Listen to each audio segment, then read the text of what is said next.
जय हिंद दोस्तों, मैं अमरदीप सर मैथमेटिक चैनल में आप सभी का बहुत बहुत स्वागत करता हूं और मेरी ओर से आप सभी को ढेर सारी शुभकामनाएं। पिछले वीडियो में मैंने वादा किया था आप लोगों से कि लॉ ऑफ मोशन से रिलेटेड न्यूमेरिकल लेकर आप लोगों के सामने प्रस्तुत होऊंगा। तो आज मैं लॉ ऑफ मोशन से रिलेटेड न्यूमेरिकल लेकर आप लोगों के सामने उपस्थित हूँ।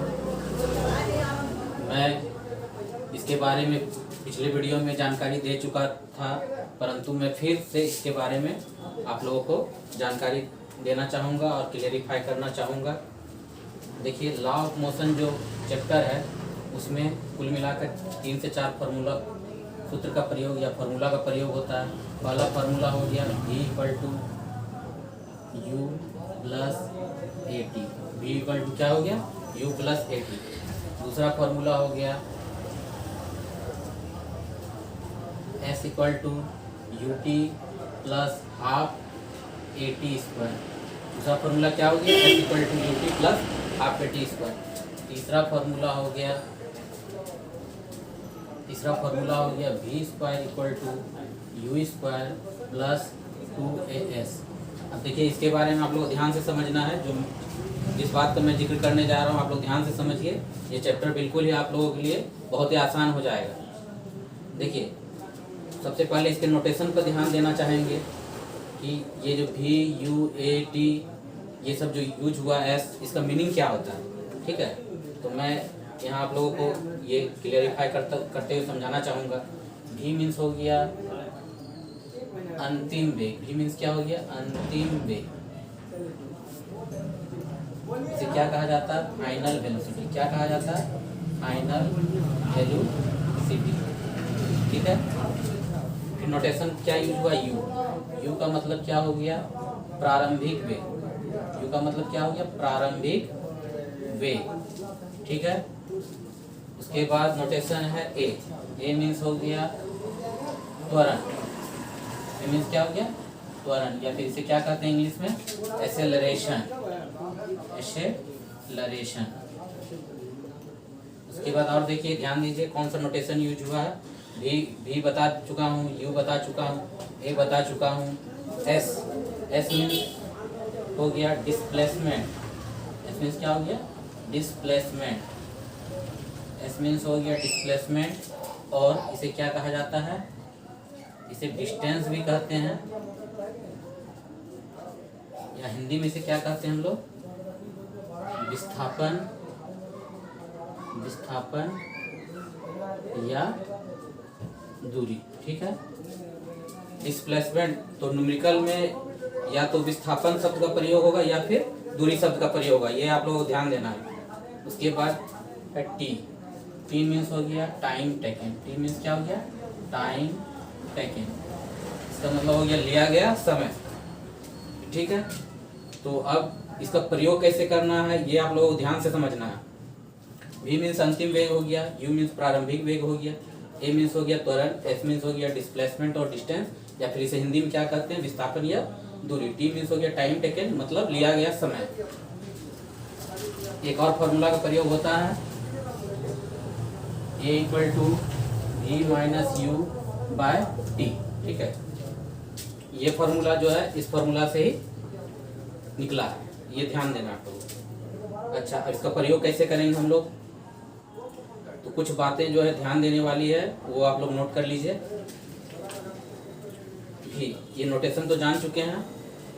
अब ये ध्यान देने वाली बात ये है, जब भी प्रश्न में कहा जाए कि कोई गतिशील वस्तु स्थित स्थिति से या विराम स्थिति से या रेस्ट कंडीशन से गतिशील होती है, तो हमारा u क्या हो जाएगा? हमेशा हमारा u जो है u क्या हो जाएगा? 0 हो जाएगा।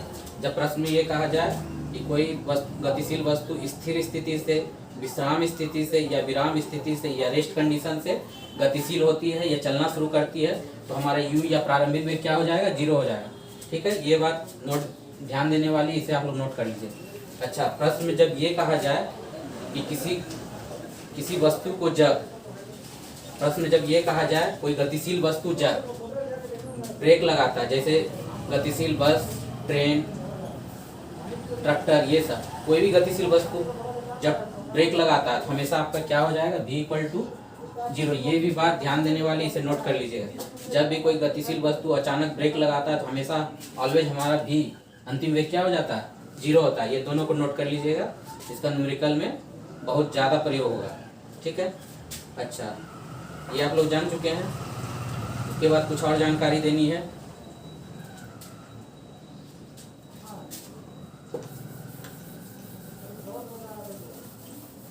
ध्यान दीजिए, ये जो हमारा फॉर्मूला है, ये जो मैंने ये फॉर्मूला लिखा, ये सूत्र जो लिखा, इसका प्रयोग कब कीजिएगा, जब क्या कहते हैं, जब जमीन पर, स्थल पर कोई गतिशील वाहन, बस या ट्रक दूरी तय करती हो तब प्रयोग करेंगे। लेकिन जब किसी वस्तु को ऊपर से नीचे की ओर या फिर नीचे से ऊपर की ओर फेंका जाता है, इस फॉर्मूला से ही, वो जो फॉर्मूला भी मैं जो बताने जा रहा हूँ, इस फॉर्मूला से ही वो डिराइव हुआ, इस फॉर्मूला से ही वो उत्पन्न हुआ। भी देखिए, v equal to U plus A T होता है। ठीक है, v equal to U plus A T. और एक बात आप लोगों को ध्यान देने वाली ये है कि ये फॉर्मूला सब यही रहेगा, लेकिन जब किसी वस्तु को ऊपर से नीचे की ओर फेंकने के लिए कहा जाए या फिर किसी वस्तु को ऊपर से नीचे की ओर गिराया जाए तो ये फॉर्मूला थोड़ा सा चेंज होता है। आप लोग उस फार्मूला का ना प्रयोग करके अगर समझ जाएंगे, इस फार्मूला का प्रयोग कर कर ही काम चला लेंगे। देखिए, जब किसी वस्तु को नीचे से ऊपर की ओर फेंका जाए या ऊपर से नीचे की ओर, ये फार्मूला किस में चेंज हो जाता है, v equal to U plus G T. ये हमारा जो a है यानी त्वरण या एक्सेलरेशन, ये किस में बदल जाता है, g में बदल जाता है। इस फार्मूला से भी आप काम चला सकते हैं। ठीक है, s इक्वल टू क्या है, ut plus half eighty square. ये जो हमारा दूरी या डिस्टेंस जो है, ये किस में बदल जाता है, जब किसी वस्तु को ऊपर की ओर फेंकेंगे या ऊपर से नीचे की ओर गिराएंगे तो वो दूरी ना रहकर क्या, ऊंचाई में बदल जाता है। h equal to ut plus half, ये किस में बदल जाएगा, g में बदल जाएगा, gt स्क्वायर। जिस तरह इसमें बदला a की जगह पर g, उसी तरह इसमें भी h equal to ut plus half gt square. ठीक है, ये formula v square equal to क्या है, u square plus 2s, u square plus 2, a की जगह क्या हो जाएगा, a किस में बदल जाएगा, g में बदल जाएगा, और हमारा s या दूरी डिस्टेंस किस में बदल जाएगा, h में बदल जाएगा। v square equal to u square plus 2gh। ये बातें आप लोगों को समझ में आ गई होगी अच्छी तरह से। लेकिन और एक ध्यान देने वाली बात है कि अगर हम चाहें तो इस फार्मूला का ना प्रयोग करके, अगर ये हम अच्छी तरह समझ गए हैं, इस फार्मूला के प्रयोग से ही सारे सवाल को सॉल्व कर लेंगे। ठीक है, और ये जो देख रहे हैं ये प्लस, ये कभी यहाँ पर प्लस का साइन का प्रयोग होता है, कभी माइनस का प्रयोग होता है। ठीक है, ये भी बात आप लोग नोट कर लीजिएगा, प्लस या माइनस। तो कब हम लोग प्लस साइन का प्रयोग करेंगे और कब माइनस साइन का प्रयोग करेंगे, ये बात ध्यान से समझिए। प्लस का साइन का प्रयोग होता है, कभी माइनस का प्रयोग होता है। ठीक है, तो ये माइनस साइन का कब प्रयोग करना है, सिर्फ ये चीज़ पर ध्यान दीजिए। ए मीन्स क्या हो गया, एक्सेलरेशन या त्वरण। जब ऊपर की ओर फेंका जाता है वस्तु को या ऊपर से नीचे की ओर गिरा है तो ये हमारा जो त्वरण किस में बदल जाता है, जी में बदल जाता है। तो आप लोगों को ध्यान ये देना है कि माइनस साइन का कब प्रयोग करेंगे, ये प्लस की जगह। तो त्वरण दो प्रकार का होता है, एक धनात्मक त्वरण जिसे हम लोग क्या कहते हैं, धनात्मक त्वरण को ही त्वरण कहा जाता है, और एक दूसरा त्वरण जो है दो प्रकार का होता है। जो उसका दूसरा टाइप है वो हो गया ऋणात्मक त्वरण, या उसे हिंदी में कहते हैं मंदन, या फिर इंग्लिश में क्या कहा जाता है, रिटार्डेशन। तो जब सवाल में बोला जाए मंदन, ऋणात्मक त्वरण, या फिर किसी गतिशील वस्तु को वेग में प्रति सेकंड 5 मीटर प्रति सेकंड स्क्वायर की दर से कमी हो रही है शब्द का प्रयोग करेगा तो आप लोग क्या समझ लीजिएगा, वो धनात्मक त्वरण नहीं, वो क्या है, ऋणात्मक त्वरण, मतलब रिटार्डेशन है या फिर मंदन है। तो जब ऋणात्मक त्वरण, मंदन या रिटार्डेशन, जब वेग में प्रति सेकंड कमी को बताया जाए तो ऋणात्मक त्वरण या मंदन या रिटार्डेशन होगा। उस समय हम लोग ये मिडिल साइन जो प्लस को आंख बंद कर प्लस की जगह क्या कर देंगे, बदल कर माइनस कर देंगे। ये प्लस साइन किस में चेंज हो जाएगा, हमारा माइनस में चेंज हो। तो जब त्वरण जो है ऋणात्मक त्वरण हो तभी प्लस की जगह हम लोग माइनस साइन का प्रयोग करेंगे। ये बात आप लोगों को ध्यान देना है। ठीक है, उसके बाद कुछ और जानकारी दे रहे हैं, इसे भी आप लोग ध्यान से समझिए। ये जब किसी वस्तु को ऊपर से नीचे की ओर फेंका जाता है, तो हमेशा ऑलवेज हमारा u क्या होता है, 0 होता है। ये बात नोट कर लीजिए, ध्यान से एकदम समझिए। जब किसी वस्तु को ऊपर से नीचे की ओर फेंका जाता है या गिराया जाता है, ऑलवेज हमेशा हमारा u क्या होगा, 0 होगा। इसके विपरीत जब किसी वस्तु को नीचे से ऊपर की ओर फेंकेंगे, मतलब गुरुत्वाकर्षण बल की दिशा के विपरीत कार्य होगा, उस समय हमारा भी क्या हो जाएगा, भी या अंतिम वेग क्या होगा, 0 हो जाएगा। ये दोनों बातें ही नोट कर लीजिए आप लोग। जब किसी वस्तु को नीचे से ऊपर की ओर फेंका जाता है तो भी हमारा 0 होता है। जब किसी वस्तु को ऊपर से नीचे की ओर गिराया जाता है तो हमारा यू क्या होता है, 0 होता है। ये बात आप लोग ध्यान से समझ लीजिए, नोट कर लीजिए, ठीक है। तो ये आप लोग समझ गए हैं इससे रिलेटेड फॉर्मूला के बारे में। अब हम चलते हैं इससे रिलेटेड प्रश्न पर, इससे रिलेटेड न्यूमेरिकल पर। अच्छा, जो मैंने फॉर्मूला बताया था उसके बारे में और एक जानकारी देनी है। v = u + at, या फिर जब त्वरण की जगह पर ऋणात्मक त्वरण होती है साइन, प्लस की जगह माइनस बदल जाता है, ठीक है। s = ut + ½ at², ठीक है। एक और फॉर्मूला क्या था, v² = u² + 2as। और एक ये फॉर्मूला जो इससे ही निकला है क्या है, a = v - u/t, ठीक है। तो आप लोग ये समझना इस फॉर्मूला का प्रयोग कब करें। अच्छा, इस फॉर्मूला से थोड़ा सा भिन्न जो दूरी है वो ऊंचाई में बदल जाता है जब किसी वस्तु ऊपर से नीचे की ओर फेंका जाता है या फिर ऊपर से नीचे की ओर। ये त्वरण जो है ये हमारा जी में बदल जाता है। फॉर्मूला सब वही है, सिर्फ इसका थोड़ा फॉर्मेट चेंज होता है। अगर आप लोग समझ गए हैं अच्छी तरह से तो फिर एक ही फॉर्मूला का प्रयोग करके पूरे प्रश्न को सॉल्व कर सकते हैं, ठीक है। तो अब ध्यान देने वाली बात यह है कि इस फॉर्मूला का प्रयोग कब करेंगे। इस प्रश्न में देखिए क्या क्या नहीं दिया गया। पहला फॉर्मूला का जो प्रयोग कर रहे हैं इसमें हमारा दूरी नहीं दिया गया है। यदि दूरी नहीं दिया गया हो, यदि दूरी नहीं दिया गया हो, ठीक है। इस फॉर्मूला का प्रयोग करेंगे यदि दूरी नहीं दिया गया। पहला फॉर्मूला का प्रयोग जब दूरी नहीं दिया रहेगा तब करेंगे। अच्छा, इसमें ध्यान दीजिए, इसमें क्या नहीं दिया गया, इसमें क्या नहीं दिया गया है, अंतिम वेग नहीं दिया गया भी। यदि अंतिम वेग नहीं दिया गया हो, ठीक है। यदि अंतिम वेग नहीं दिया गया हो मतलब क्या, भी। अंतिम वेग मीन्स यदि भी नहीं दिया गया, ठीक है। समझ में आ रही है आप लोगों को। यदि अंतिम वेग या भी नहीं दिया गया तो इस फॉर्मूला का प्रयोग करें। अच्छा, इस फॉर्मूला का प्रयोग कब करेंगे, जब इसमें देखिए टाइम दिख रहा है, कहीं टाइम नहीं दिख रहा है, यानी यदि समय नहीं दिया गया, यदि समय नहीं दिया गया हो तो इस फॉर्मूला का प्रयोग करेंगे, ठीक है।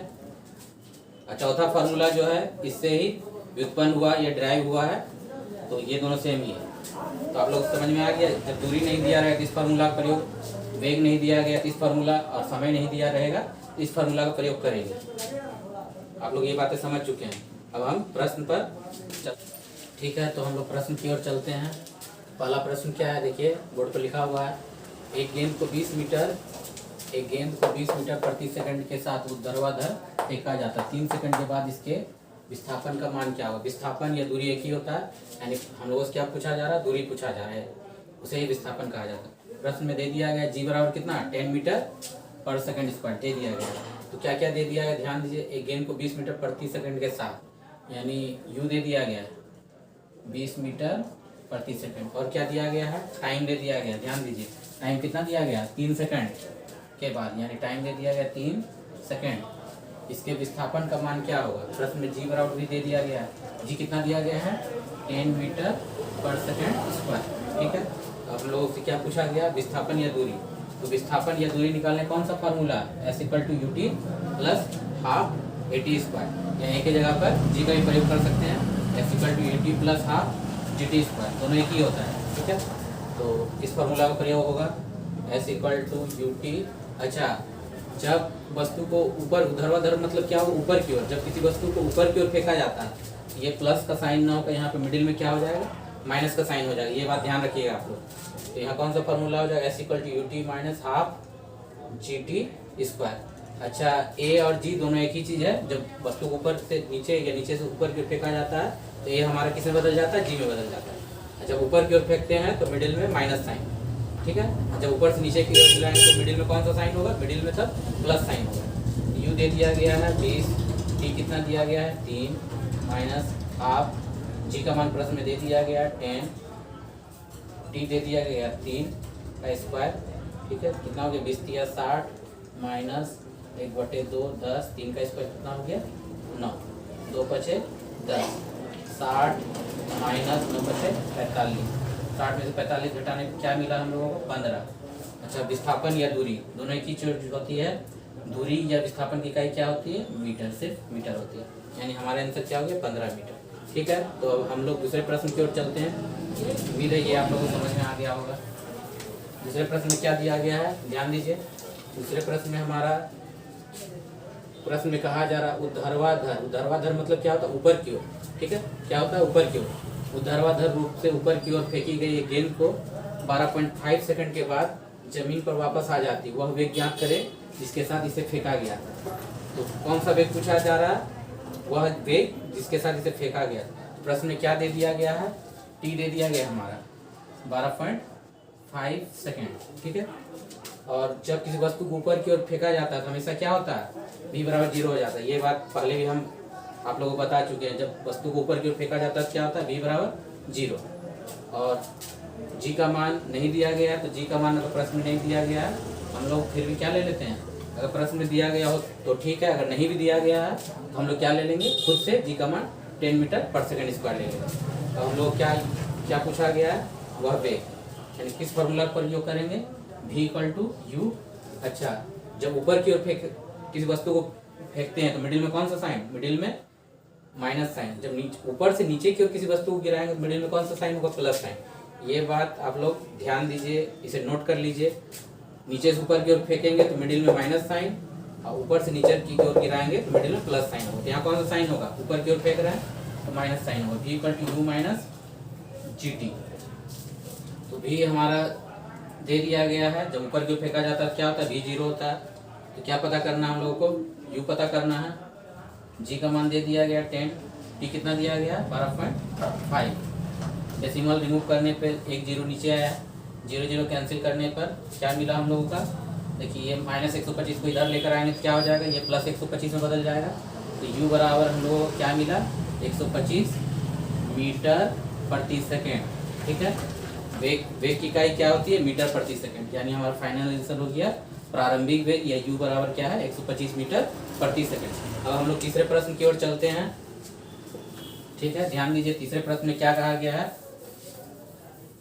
तीसरे प्रश्न में हम लोगों से पूछा जा रहा है, यदि एक कार 3.2 मीटर पर सेकेंड स्क्वायर के त्वरण के साथ चलना शुरू करती है तो 20 सेकेंड के बाद उस कार का वेग ज्ञात कीजिए मीटर प्रति सेकेंड। वेग ऐसे भी अगर प्रश्न में नहीं भी कहा जाता तो वेग की इकाई क्या होती है? मीटर प्रति सेकेंड ही होती है।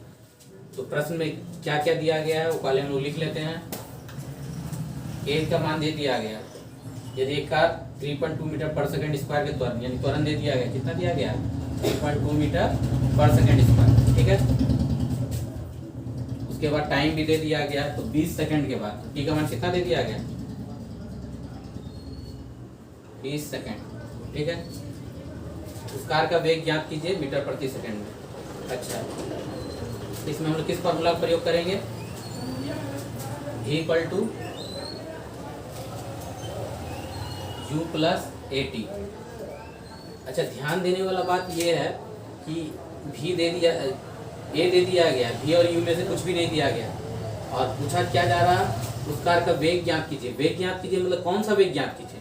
यहाँ पर v ज्ञात करना है या फिर u? ये कंफ्यूजन हो जाता है प्राय स्टूडेंट।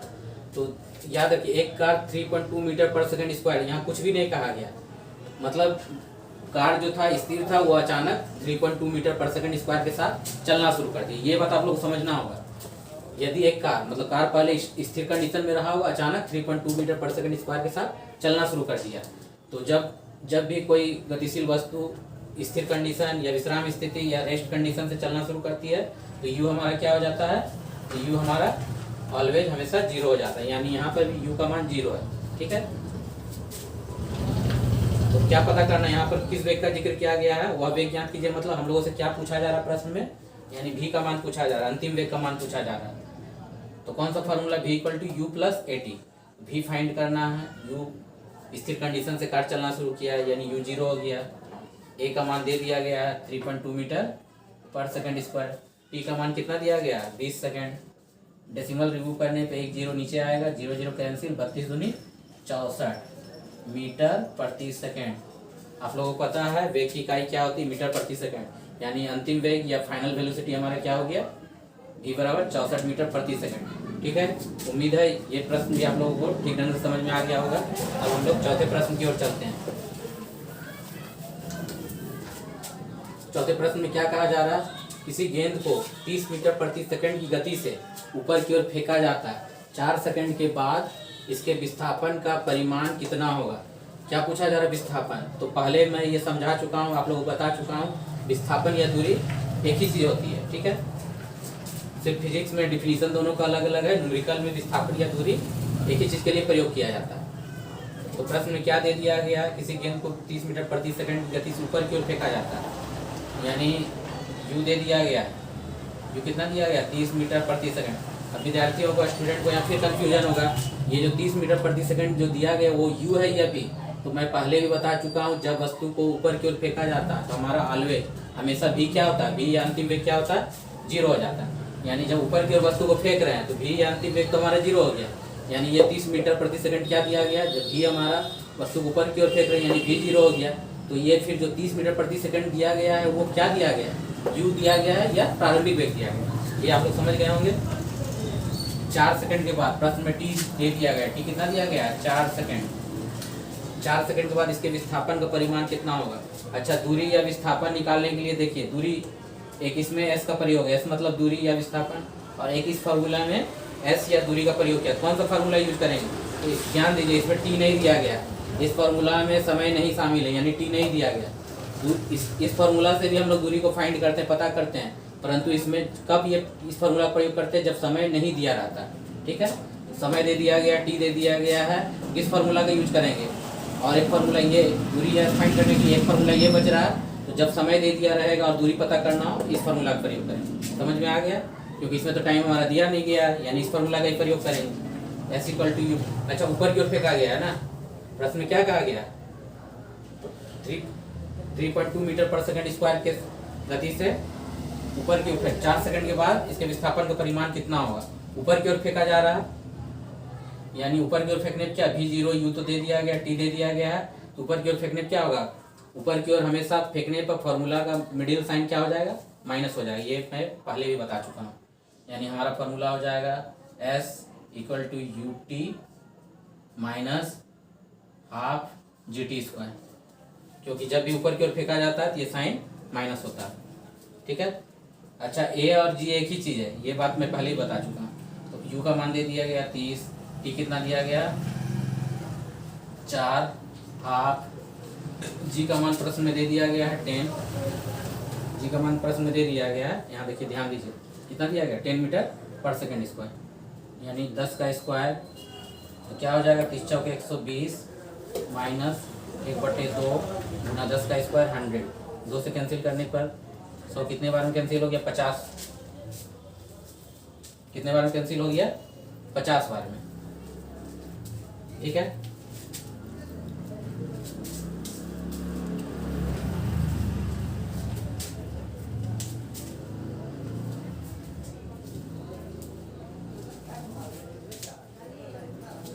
ठीक है, ध्यान दीजिए, तो ये कितना हो गया यू टी माइनस, यहाँ थोड़ा मिस्टेक हो गया है, ध्यान दीजिए, ठीक है। S equal to U T minus half G T square, U का मान 30 दे दिया गया, टी 4 है, ठीक है, हाफ, जी का मान कितना दिया गया प्रश्न में 10, और टी हमारा मिस्टेक हो गया था, उसके लिए सॉरी, टी हमारा क्या 4 सेकंड दिया गया, 4 का स्क्वायर, 30 चौके 120 माइनस 1/2, जी का मान क्या है 10, 4 का स्क्वायर कितना हो गया 16, 2 से ये कितने बार में 16 कैंसिल हो गया 8 बार में, 8 दहिया कितना हो गया 80, यानी इधर दिखा दे रहा हूँ 120 माइनस 8 दहिया 80, 120 में से 80 घटाने पर हमें क्या मिला 40। अच्छा, क्या पूछा गया था, दूरी या विस्थापन, यानी दूरी या विस्थापन की इकाई मीटर होती है, यानी इस चौथे प्रश्न का आंसर क्या होगा 40 मीटर, ठीक है। ये भी उम्मीद है आप लोगों से ये समझ में आ गया होगा। अब हम 5वें प्रश्न की ओर चलते हैं, ध्यान दीजिए 5वें प्रश्न में क्या पूछा गया है। 5वें प्रश्न, चौथा और 5वां प्रश्न दोनों एक जैसा ही है, ध्यान दीजिए, कोई कार विराम से नियत त्वरण 3 मीटर पर सेकंड स्क्वायर के साथ चलना शुरू करती है, 10 सेकंड में इस कार द्वारा तय की गई दूरी क्या ज्ञात करना, दूरी ज्ञात करना है, ठीक है। तो क्या क्या दिया गया प्रश्न में, ए का मान दे दिया गया है, ए या जी एक ही चीज़ है, ठीक है, ए या जी, ठीक है, दोनों एक ही होता है, 3 मीटर पर सेकेंड स्क्वायर। अच्छा 10 सेकेंड में टी का मान दे दिया गया, कितना, 10 सेकेंड। मैं पहले ही बता चुका हूँ जब, अच्छा 10 सेकेंड में इस कार द्वारा तय की गई दूरी ज्ञात करें।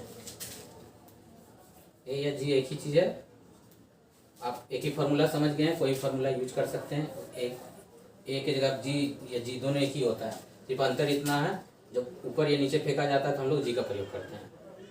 अच्छा प्रश्न में लास्ट में क्या निकालना है, इस कार द्वारा तय की गई दूरी ज्ञात करें। ठीक है, जब टाइम दे दिया गया और दूरी पूछ रहा, कौन किस फार्मूला का प्रयोग करेंगे, इस फार्मूले का प्रयोग करेंगे, यानी S equal to U T plus half, आप जी टी स्क्वायर भी लिख सकते हैं, ए टी स्क्वायर भी लिख सकते हैं। जब वस्तु को ऊपर या नीचे फेंका जाता है तो ये हमारा ए जो है जी में बदल जाता है, बस डिफरेंस या अंतर सिर्फ इतने का।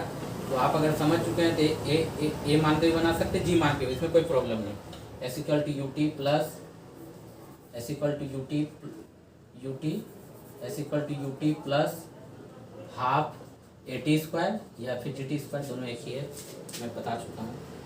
ठीक है, तो यू कितना दिया गया। अच्छा ध्यान दीजिए, कोई कार जब विराम से, ये मैं बार बार कह रहा हूँ, फिर से कह रहा हूँ, आप लोग इसे ध्यान से समझिए। जब भी कोई कार, बस, ये सब जो गतिशील वस्तु है स्थिर स्थिति से या विश्राम स्थिति से या रेस्ट कंडीशन से चलना शुरू करती है तो हमारा ऑलवेज यू इक्वल टू क्या हो जाता है, ऑलवेज यू इक्वल टू 0 हो जाता है। यानी यहाँ देखिए क्या बोला, विराम से या स्थिर स्थिति से या विश्राम स्थिति से, तो यू क्या हो जाएगा, 0। यू 0 हो गया, यू का मान यहाँ 0 ले लिए। टी कितना दिया गया, 10 सेकेंड। ठीक है, आप ए का मान प्रश्न में दे दिया गया, क्या दे दिया गया, 3 मीटर पर सेकेंड स्क्वायर। अच्छा टी का मान क्या दिया गया, 10 सेकेंड, यानी 10 का स्क्वायर। इसे सॉल्व करने क्या मिलेगा, 10 गुना 0, ये हमारा 0 हो गया, 1/2 3, 10 का स्क्वायर 100, 2 से इसे कैंसिल करने पे क्या हुआ, 50 दिया 150। ठीक है, यानी क्या पूछा गया था, इस कार द्वारा तय की गई दूरी ज्ञात कीजिए। यानी क्या, कौन सा दूरी, यू तो 0 है, यानी भी या अंतिम वेग ही पूछा गया है। भी बराबर हमारा क्या हो जाएगा, ये अंतिम वेग 150 मीटर प्रति सेकंड। वेग की इकाई क्या होती है, दूरी होती है। ठीक है, मैं आप पांचवें प्रश्न का भी आंसर, ठीक है, ये पांचवें प्रश्न को भी मैं समझा दिया। उम्मीद करता हूँ ये वीडियो आप लोगों के लिए बहुत ही हेल्पफुल साबित होगा और जो कमिंग ग्रुप डी एग्जाम है उसमें आप लोगों को बहुत ही मददगार, हेल्पफुल साबित होगा। साथ ही मैं आप लोगों से एक छोटा सा विनती या नम्र निवेदन करना चाहता हूँ कि आप सभी हमारे चैनल को सब्सक्राइब करें, लाइक करें, ठीक है, ज़्यादा से ज़्यादा शेयर करें।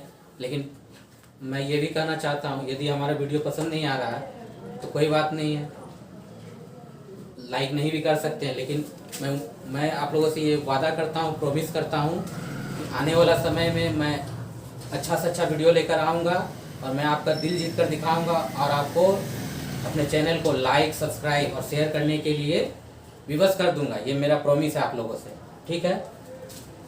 साथ ही मैं एक बात और कहना चाहता हूँ, यदि आपके अंदर हौसले हैं, ठीक है, यदि आपके अंदर हौसले हैं तो चाहे कठिनाई कितनी भी क्यों न हो, एक दिन लक्ष्य आपके लिए ज़रूर आसान हो जाएगा। ये बात ज़रूर याद रखिएगा, ठीक है।